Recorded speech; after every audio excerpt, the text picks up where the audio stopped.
Good evening, everybody. Welcome to All About Sports, and today we'll be giving a preview of the Manchester City versus Newcastle game. So, looking up at it, 3 o'clock kickoff on a Saturday afternoon at the Etihad Stadium. Andy Medley being the referee for that game. City have just come off a loss 3-2 to Real Madrid.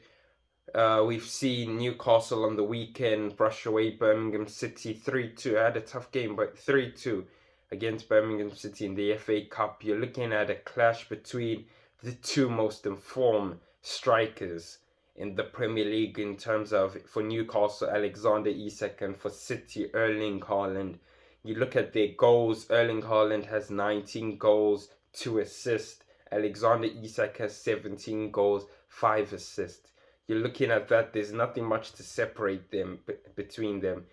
But you're looking at the injury list of Manchester City. We saw Grealish go off again to Real Madrid holding his groin. We've seen Manuel Akanji holding his groin too. They'll be out till March. We see Oscar Bob is still doubtful for the game, and with him scoring the winner, the in the reverse against Newcastle last year in our title race.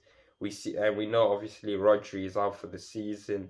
You go on to Newcastle's injury. Dan Burn has recently picked up a muscular injury, so he's doubtful for the game. You see Botman has also picked up an injury. He's doubtful for the game. Joe Linton has picked up a serious knee injury, which will have him sidelined till the end of March. So, which is devastating for Newcastle because they're fighting for top four at the moment. We know Harvey Barnes too is doubtful for the game, and Jamal Lascelles is doubtful for the game. So Newcastle could end up with a defense of Shaw. You're looking for someone else in that position. Shaw, maybe Trippier play as centre backs if Botman, Burn, Lascelles on back. So which could be fantastic for City going into it after their loss to pick up a result against Newcastle. It's at the Etihad Stadium. City haven't been the best in the Etihad Stadium this season, losing to the likes of United and Spurs, who sit for 13th and 14th in the table, which shows that this used to be a fortress. Now we're looking at it like, can we get a result? We've just seen on the weekday that Real Madrid have come to the Etihad, have picked up a result. So anything can happen in this game.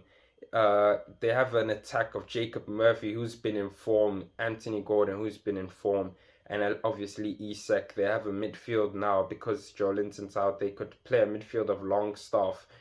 They could play with Bruno Guimaraes and Tonali, which are one of the most informed centre mids at the moment, both of them.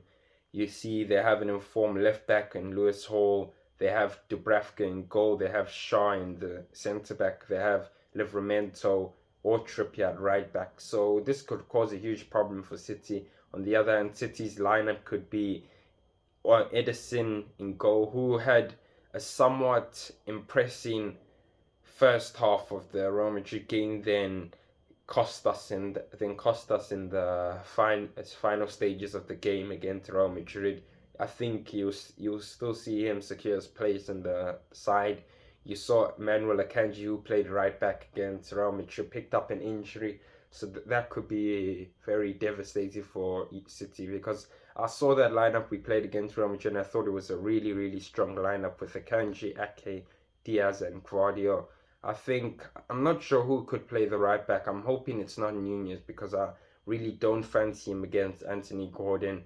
Hopefully, maybe you can push a Nathan Ake there, play John Stones, who played really well in the midfield. I think we're going to have to push him back because throwing a Kusanov or Reese on, I don't think this is the game to do that. So, to be honest, I think Kusanov could be a really good replacement for Kyle Walker at right back. He's very physical, he's very quick, but I think you need to embed him into the team. You can't just throw him there like how Pep did against Chelsea, and we saw how that went. I think you need to let him grow in confidence, playing small games at a time until he finally makes the right back position his. So I think we'll go with the right back of Ake. I think the centre defensive duo will be Ruben Diaz and John Stones, and then obviously the left back being Guardiola. You've got, I think Nico should be back now. He picked up a slight injury against Leyton Orient, didn't play any part of the game against Real Madrid. I think you do play Nico there with maybe a Bernardo Silva or Gundogan. No, I think a Kovacic should be better, and Nico Gonzalez and the Kovacic, because I think they can hold that midfield down there against the Bruno Guimaraes, maybe Longstaff or Joe Willock, and then Tonali. I think that they will hold it up there. We saw Kevin De Bruyne play against Real Madrid, so I'm doubting he'll play against Newcastle, knowing that we still need to prepare for the return leg on Wednesday against Real Madrid at the Bernabeu. I think he could go with a full Foden in the 10 position, Doku on the left now that Grealish is in there, and then Savinho on the right, or you could swap that around. Maybe Marmoush takes part in this game, maybe, we don't know, and obviously the big man Erling Haaland up front. I think this could be a very fascinating game for City. City need to bounce back after their loss against Real Madrid. Newcastle are fighting for top four.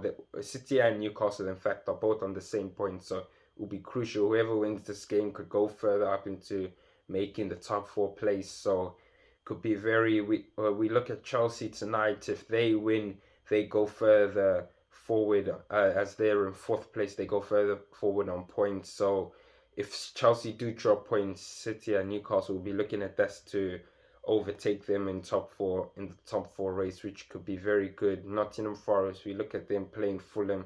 We never know what can happen there. If they drop points again, you're just looking closer, taking a one game at a time to try and get into that top four. Because I think for the season right now, we've heard Phil Foden said, we've heard Pep Guardiola said that this season is basically over for City.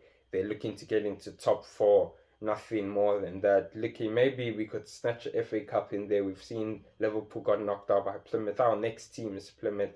We're playing in the FA Cup, so maybe we could go all the way there. Champions League is basically done, because I doubt we can go to the Bernabeu 3-2 down. We can go to the Bernabeu and pick up a win there, which we'll need to win by two goals there to actually get into the next round. If we win by one goal, it goes to penalties, extra time and penalties, which at an away crowd like that, it's very tough. So it will be very difficult for Manchester City. But looking out at this game, we've seen many injuries to their centre backs. Erling Haaland, I think, played a pretty well game against Real Madrid. We'll need him to be in form again. We'll need Phil Foden. He's picked up a bit of form recently. We'll need him to be in form. Savinho, we've seen that link up with Savinho and Haaland. We need to carry on seeing that. Doku has just come back from an injury.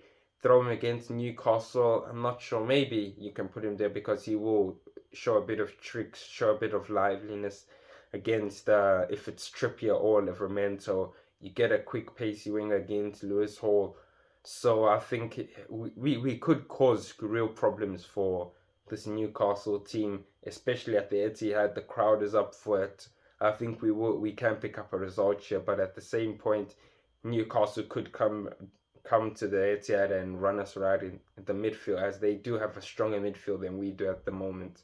We've just heard Pep Guardiola is looking to maybe sign Florian Wirtz. We've just heard news that Jamal Musiala signed a new contract for Bayern Munich, so that's ruled them out from going to any big club. Well, Bayern are a big club, but going to any big club in the Premier League. So we'll look at that. De Bruyne is aging. We have many players aging. I think many players could leave at the end of the summer, but we'll have to see how this result goes. And my prediction for this game, I think City will win, but it will be a close game. I think the game will end 2-1 to Manchester City. I think we'll just manage to hold on, pick up from the Real Madrid game and go to the Bernabeu with our heads held high after a win. So that's how I think the game will go. Let me know your predictions down in the comments, and see you for the next time. Peace out.